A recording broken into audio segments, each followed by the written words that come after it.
Samantala, good news po muna para sa lahat ng ating mga kababayan. Maaari nyo nang luwagan ng paunti-unti ang inyong mga sinturon dahil sa bawas singil ng kuryente ngayong buwan. Si Patricia Lopez, una sa Balita Live. Patricia.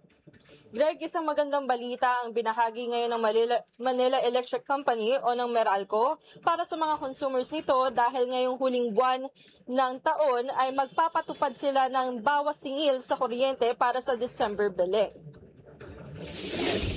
Mula sa 15 centavos na pagtaas ng kuryente noong November, mababawasan naman ito ngayon ng 35 centavos kada kilowatt hour. Kaya sa kada 200 kilowatt hour na pagkonsumo ng isang residential consumer, halos 71 pesos ang maibabawas sa kanilang bill. Paliwanag ng Meralco, ang pagbaba na ito ay bunsod ng mas murang singil mula sa transmission at generation charge. Binigyang paalala rin ng Meralco na sa paglalagay ng electronic Christmas decorations tulad ng Christmas lights, siguraduhin may quality control markings at walang sira o cracks na posibleng magdulot ng sunog. Iwasan din ang paglalagay ng balloons o pagpapasabog ng Christmas poppers malapit sa power lines upang maiwasan ang power-related accidents.